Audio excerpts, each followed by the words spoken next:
ඉතින් මම අද කියලා දෙන්න යන්නේ ලක්ෂයක බජට් එකක් තියාගෙන ඉන්න කෙනෙකුට දැන් කාල හදා ගන්න පුළුවන් PC build එක පිළිබඳව. හරිද? ඉතින් අපි වැඩි කටහඬ යන වීඩියෝ එකට මට හැදෙන channel එක subscribe කරන්න bell icon එක ඕන් කරලා තියාගන්න. එතකොට මම දාන වීඩියෝත් ළඟටම ගන්න පුළුවන්. ඉතින් එහෙනම් අපි යන වීඩියෝ එකට වැඩි කටහඬ නැතුව.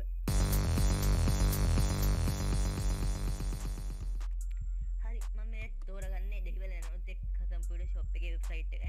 ඉතින් මේකෙන් මම ආයේ වැඩේට මම තෝරගන්නේ ප්‍රොසෙසරේ Intel Core i3 10 Gen processor එකක් තමයි තෝරගන්නේ. මොකද මේකේ මේ අපි හදන බිල්ඩ් එකට graphic card එකක් add වෙන්නේ නැහැ.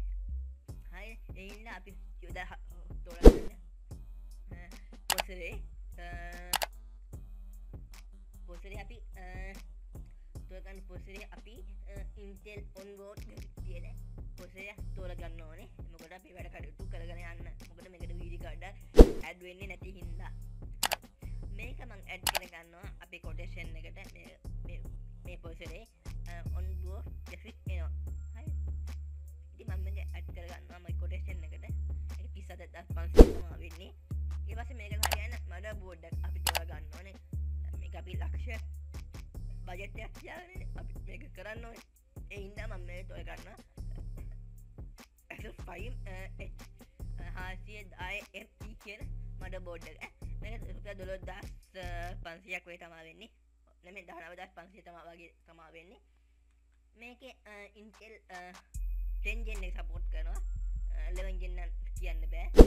11 Gen support කරන්නේ නැහැ. මේක BIOS update කරලා පුළුවන් දෙයක් කියලා බලන්න ඕනේ. මම හිතන්නේ මේක 10 Gen විතරයි support කරන්නේ. 11 Gen නම් බැරි වෙයි. ඉතින් ඔයාලා කැමති නම් ඊට වඩා වැඩි ගාණක් බලලා තියෙනවා නම් ඊට වඩා හොඳ බෝඩ් තියෙනවා. ඒකට යන්න පුළුවන්. ඔයාලා කැමති පරිදි මම මේක තෝරගන්නවා මගේ වැඩේට. මේක 19500 තමයි වෙන්නේ. ඉතින් මේකට අපි තෝරගන්නවා RAM එක විදියට. මේකේ මේ බෝඩ් එකේ RAM port දෙකයි එන්නේ. ඉතින් එක්කෝ 8GB දෙයක් ගහන්න ඕනේ නැත්නම් 4GB දෙයක් ගහන්න ඕනේ. මොකක් හරි එක ක්‍රමයක් තමයි යොදාගන්නේ. මම මොකද මේකට දැන් අපි games play කරනවා. ඒ හින්දා 4GB එකක් නැති හින්දා මම මේක තෝරගන්නවා 8GB RAM kit එකක්. single kit එකක් මම තෝරගන්නවා.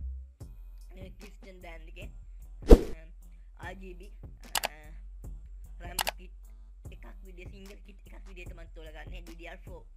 හරි. මේක මම රුපියල් 12000ක් තමයි වෙන්නේ ලංකා මුදලෙන්.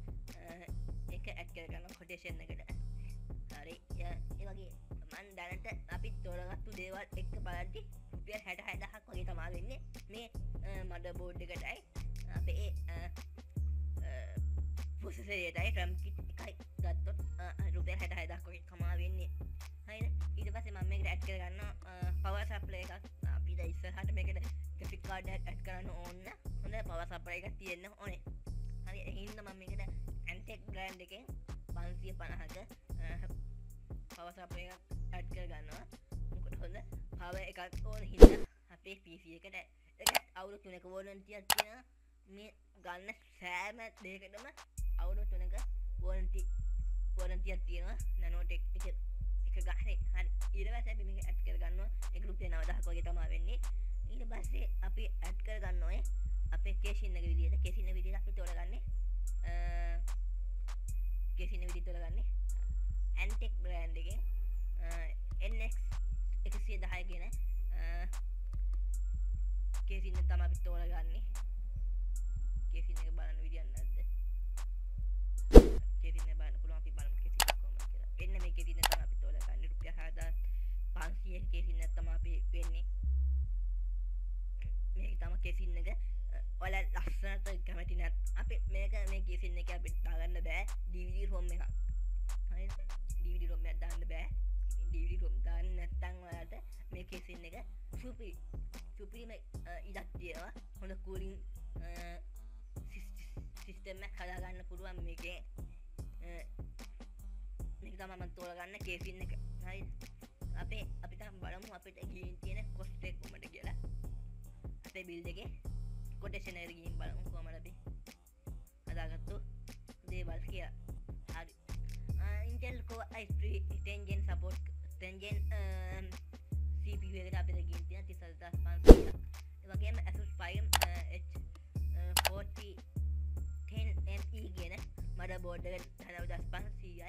වගේම කේස්ටම් RGB 8GB RAM kit එකකට රුපියල් 12000යි. එහගේම තවත් කරන්න බලනවා කූලර් එක විදිහට මම තෝරගත්තා Antec